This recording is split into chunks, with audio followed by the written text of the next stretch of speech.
பிரியமானவர்களே, இயேசு கிறிஸ்து நாமத்தில் நான் உங்களை வாழ்த்துகிறேன். நீங்க பார்க்கிற இந்த இடம் வித்தியாசமா தெரியுதுல்ல? இந்த இடம் இஸ்ரவேல் தேசத்தில் இருக்கிற எபிரோன் என்கிற ஒரு பட்டணத்தில் இருக்கிற ஒரு இடம்.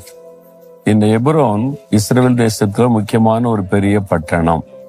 அதாவது ஆபிரகாம் அவர் ஆண்டவரால் அழைக்கப்பட்டு இந்த கானான் தேசத்திற்கு வந்தபோது ஆண்டவர் சில இடங்களில் போய் தங்க சொல்லுகிறார்ல.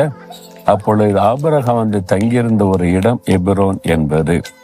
இங்கு அவர் இருக்கும் பொழுதுதான் அவருடைய மனைவியாகிய சாராள் மரணம் அடைகிறாங்க. அதனால தன் மனைவி அடக்கம் செய்வதற்கு இங்குதான் மக்பல்லா என்கிற ஒரு இடம், குகையை அவர் விலை கொடுத்து காசு கொடுத்து வாங்குகிறார். தன்னுடைய குடும்பத்திற்கான கல்லறையாக நியமிக்கிறார். அங்குதான் அங்கே சாராள் முதலாவது அடக்கம் செய்யப்பட்டாங்க. அதன் பிறகு ஆபிரகாம், ஈசாக்கு, யாக்கோபு அவங்கெல்லாம் இங்க அடக்கம் பண்ணப்பட்டாங்க. யோசேப்பு எகிப்து தேசத்திலே மரித்தாலும் அவருக்குள்ள ஒரு விசுவாசம், தன்னுடைய சரீரம், அதாவது தன்னுடைய எலும்புகள் அங்கே புதைக்கப்படணும், அதாவது தன்னுடைய முற்பிதாக்கள் இருக்கிற இடத்துலன்னு சொல்லி விசுவாசத்தோடு மரித்தார். அதன்படி இஸ்ரவேலர் அங்கிருந்து ஆண்டவரால் மீட்கப்பட்டு மோசே மூலம் வழிநடத்தப்பட்ட போது யோசேப்பனுடைய எலும்பை கொண்டு இங்கதான் அடக்க செய்தார்கள். அந்த ஒரு இடம் தான் இது. பின்னால பார்க்கிற பெரிய கட்டடம், அதுக்குள்ளதான் அவங்களுடைய கல்லறைகள் எல்லாமே இருக்கிறது. சரி, ஆனா இன்றைக்கு ஆண்டவர் எனக்கு என்ன சொல்லுகிறார் அப்படின்னு பாக்குறீங்களா? 143வது சங்கீதம் 8வது வசனம், நான் நடக்க வேண்டிய வழியை எனக்கு காண்பியும். ஒரு அழகான ஜெபம்.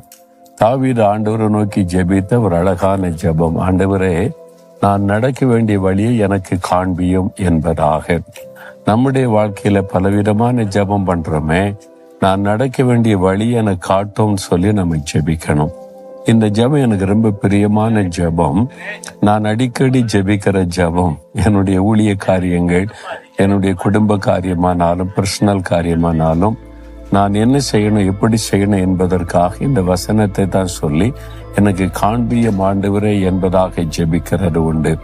தாவீதுக்கு தேவன் அதையெல்லாம் காண்பித்தார். நீ வேத புஸ்தகத்துல 2 சாமுவேல் 2ஆம் அதிகாரம் 1ஆம் வசனம் வாசிக்கும் பொழுது, சவுல் ராஜா மரணம் அடைந்த பிறகு தாவீது ஆண்டவரிடத்திலே போய் ஒரு காரியம் கேட்கிறார். ஆண்டவரே, யூதா தேசத்தில் உள்ள ஒரு பட்டணத்துக்கு நான் போய் குடியிருக்கலாமா அப்படின்னு. நீ போ என்று ஆண்டு சொல்லுகிறார். அப்படின்னா எங்க போகணும்? கர்த்தரிடத்தில் அதையும் கேட்கிறார். எபிரோனுக்கு போ என்று சொல்லி ஆண்டவர் வழி நடத்துகிறதை பார்க்கிறோம். அப்ப ஆண்டவர்கிட்ட கேட்கிறார், நான் போய் அங்க தங்கலாமா?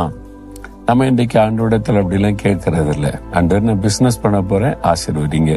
நான் வீடு கட்ட போறேன், என்ன ஆசீர்வதிங்க. நான் இந்த கட்டிடத்தை கட்ட, என்ன ஆசீர்வதிங்க. அப்படிதான் கேட்போம். இதை வாங்கலாமா, கட்டலாமா, இதை செய்யலாமா என்று அநேகர் ஜெபிப்பது இல்லை. ஆனா தாவீது அழகாக இந்த ஜெபத்தை ஏறெடுக்கிறதே நம்ம பார்க்கிறோம்.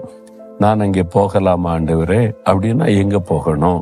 ஆண்டவர் அழகாக இந்த பட்டணத்துக்கு போய் என்பதாய் சொல்லுகிறார். இந்த பட்டணத்துல தான் தாவீது முதலாவது ராஜாவாக்கப்படுகிறார்.